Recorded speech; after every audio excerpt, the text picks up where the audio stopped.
Eto, let's answer this. Coach, nasa calorie deficit naman ako. Bakit hindi ako pumapayat?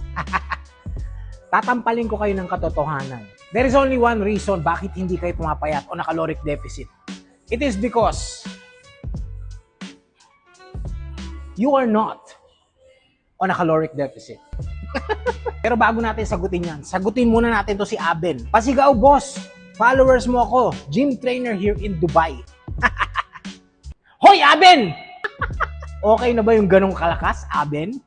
Okay, sasampalin ko kayo ng science, ha? Unang-una sa lahat, kung talagang naka-caloric deficit ka, papayat ka. Hindi yan pwedeng maybe, hindi rin yan depende sa buwan. Yan ang tinatawag na law of thermodynamics. So ano ba mga posibleng dahilan kung bakit hindi bumababa yung timbang mo? Number one, mali ang iyong pag-track ng calories. Liquid calories, yan yung mga killers. Pag ikaw ay nakadiet, barbecue sauce, barbecue marinade, oil, butter, kahit sabihin mong vegetable oil yan, mataas din ang calories niyan. Number two, meron kang amnesia pag weekend. Pag Saturday and Sunday na, nakakalimot ka na ikaw ay nagka-calorie deficit. O all out ka ngayon sa samgyupsalan. Pag may piyestahan, kapag may birthday, ikaw ang unang-una sa lumpia. Tapos magmamaang-maangang ka sa Monday. Bakit hindi ako pumapayat? Gago ka ba?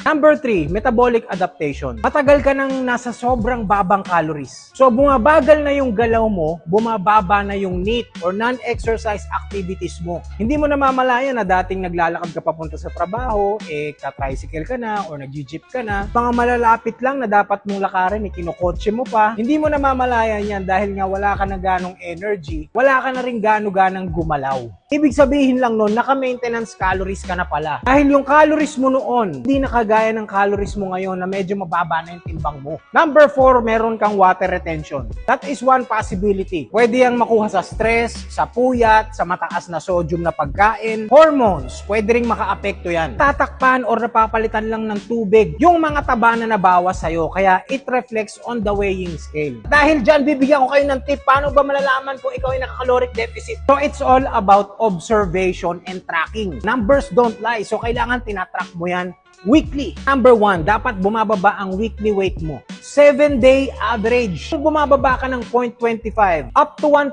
ng iyong body weight per week, then ibig sabihin naka-deficit ka. Number 2, lumiliit ang waist measurement. Sukatin ang iyong waist tuwing umaga. The same condition on a fasted state after mag-CR. Kung lumiliit ang bewang mo, ibig sabihin nangyayari na ang fat loss. Naka-deficit ka. Number 3, meron niyang konting gutom pero manageable. Ang deficit, hindi ibig sabihin lagi kang gutom. Pero kung lagi kang busog, ibig sabihin, hindi ka naka-deficit. Lamang naka-maintenance or naka-surplus ka. Number 4, meron ng pagbaba sa energy levels mo. Nararamdaman mo yung mga dati mong binubuhat, medyo mabigat na siya ngayon. Mga dating exercise na ginagawa mo, medyo nahihirapan ka na ng very light. Normal na bumababa ang energy levels, pero hindi dapat bagsak. Number 5, consistently tracking for 7 up to 14 days. Weigh your food. Bilangin ang oil, sauce, ang drinks, liquid calories, yung mga tikim-tikim nyo. Ha? Yung mga titikman mo lang kunwari. Pero yung tinitikman mo, isang kutsara, may lamang bulalo.